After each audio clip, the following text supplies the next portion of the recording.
Hey everybody, it's Rabbit. Welcome back to the channel, and today we're going to be doing a video on positioning in the game of War Thunder. Now this video was actually based on a viewer suggestion from Joshua Lee Spiney, and I do think this is a pretty good idea and a fairly good topic to focus on, especially as I am looking on doing some map reviews, and it's important to understand basic positioning and also larger picture positioning before we start looking at maps. In that respect, this is both a bit of a guide and also a soft primer to any map reviews I may do in the future. The first point I want to hit on, and this does go hand in hand with basically everything we're going to talk about, is that all positioning is inherently contextual. The same positioning that was good at 5.0 might be terrible at 9.0. The same positioning that was good 1 minute into the map may be terrible 5 minutes into the map. It's always important to be reevaluating your position based on where friendlies are, where enemies are, how many capture points you control, etc, etc.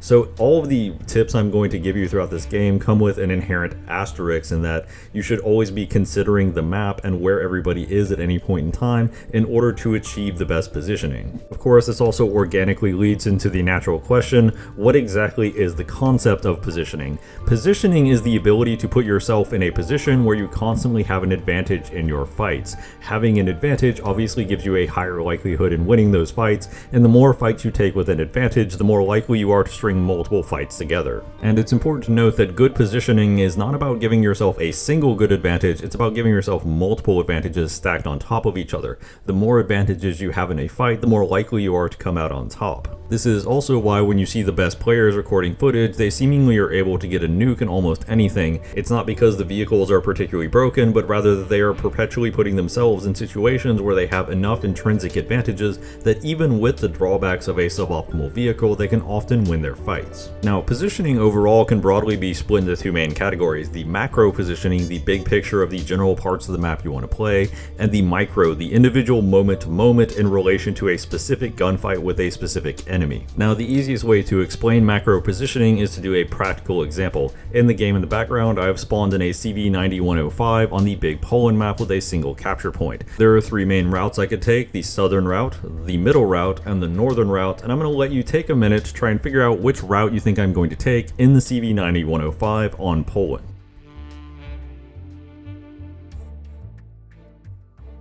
Now let's start with the middle route because that's the easiest one to assess. The middle route, where we go directly towards A, the enemy's most likely route is also going directly towards A.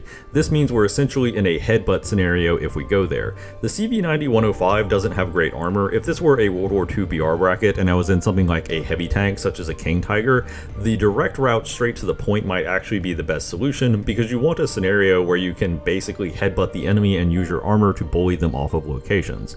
However, the CV9105 doesn't have great armor, and even though it does have good gun depression, the back of its turret is filled with ammo, so frequently top shots to the turret face will simply destroy the vehicle by hitting the ammo rack in the back. So the middle route is not going to be our best option. While the northern route does present some interesting opportunities to flank the enemy and get some spawn camping happening, the problem is we have to go all the way around the lake and the town to start getting into useful positions, and this is going to take a while before we start affecting the battlefield. The other problem with the northern route is because of the hill on A, we likely won't be able to see a lot of enemies on the point and also to the south of point. This essentially means that we will have very little impact on the fight between our team and the enemy team, and will mostly just be cleaning up enemies coming off of spawn. For this reason, I would broadly consider the northern flank on this map to be a quote-unquote parasitic flank, in that ultimately you're only going to have a good game here if your team is already doing at least somewhat well, or at the very minimum holding their own. If the enemy team is rolling your team, the kills you're getting off of spawn aren't really going to help much, especially because the better players on the enemy team likely aren't dying and likely aren't respawning. So while we could certainly go to the northern flank to try and pad out our kill to death ratio, I'm not really that interested, and I would rather go for a route that more directly helps our team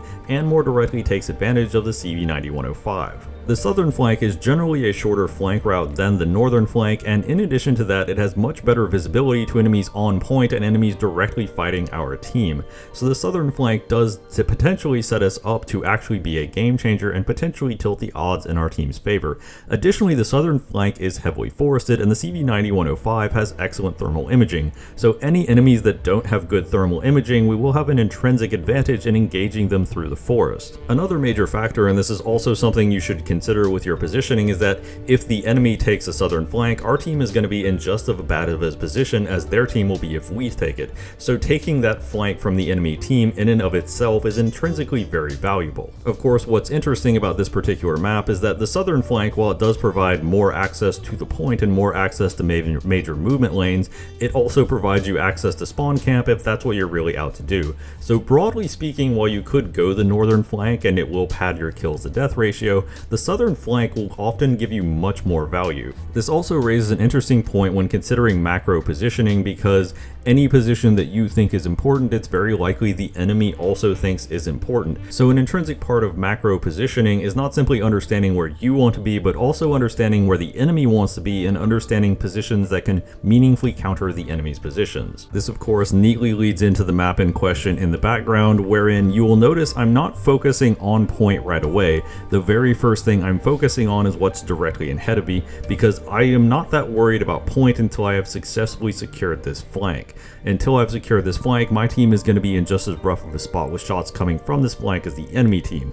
So we want to make sure we take out everything in front of us first. And this is where we switch to the micro discussion as we cripple the engine of a Type 90 driving in front of us. However, the Type 90 is able to roll to a stop behind a building, and once we've confirmed that we're not going to have a follow-up shot, the very first thing we do is we start scanning our surroundings for additional targets, because we don't need to worry about it right away. And of course, what do we see but a T-64B looking directly at us, to which we immediately land a barrel shot. Now you'll notice as soon as I land the barrel shot, I start scanning for other targets. Since the Type 90 is behind the building and the T-64 can't shoot back, we're going to scan for other targets that can shoot back before we try to finish off any of the enemies that we've crippled. We pick off a 2S25M that didn't see us, and then we go back to the T-64B to finish it off, and then lastly we go to finish off the Type 90. It's been a while since the Type 90 was shot, so in this scenario I'm reasonably confident the Type 90 is not actually certain where it was getting hit by, unless it was paying attention to the encounter we just had with the 2S25 and the T-64B. Now this also brings up an interesting point.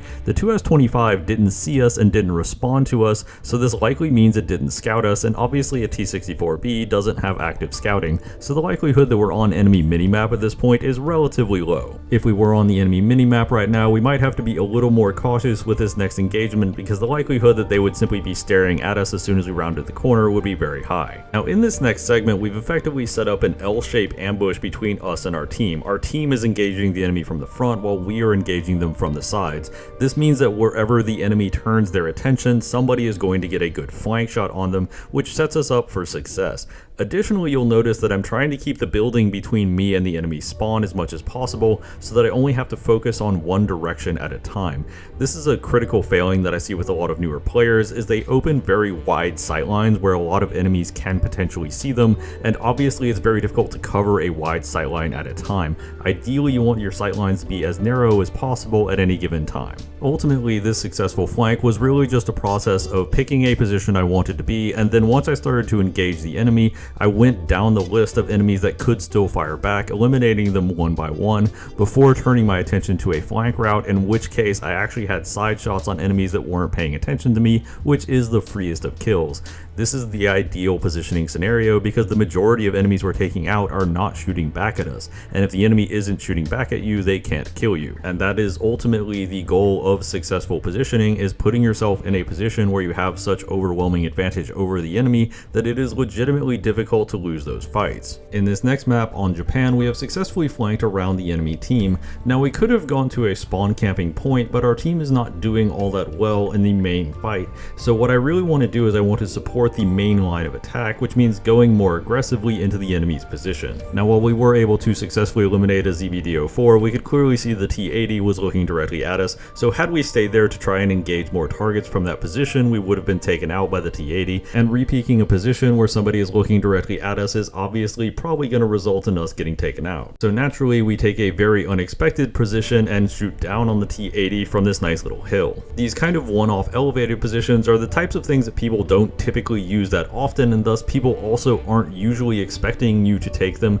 so it's important to look for these where they are available. Now I was pretty sure the Abrams saw me, so instead of going in the natural route from front to middle to back, I'm going to go front, middle, and then back to front to take another shot. In this respect, it can be intensely helpful to try and read your opponent, guess where they would think you would be, and then try to not be there. This is obviously a very inconsistent part of positioning, as a lot of it involves trying to understand where your opponent expects you to be, but it can have incredibly high payoffs of coming from directions that they were not looking at. Of course, at this point we've likely overstayed our welcome because we've taken out 3 people and a 4th person, the Abrams, has seen us, so most of the enemy team right now knows where we are, and we are very vulnerable to flank routes with no team assistance, so we're going to immediately pull back off the position using smoke to cover our retreat, because at this point our goal was to pull as much enemy attention away from our team as possible. And this is a fundamental principle of both macro and micro positioning, because as long as you are alive in a position, the enemy has to do something about you, and if they don't, you will take them out.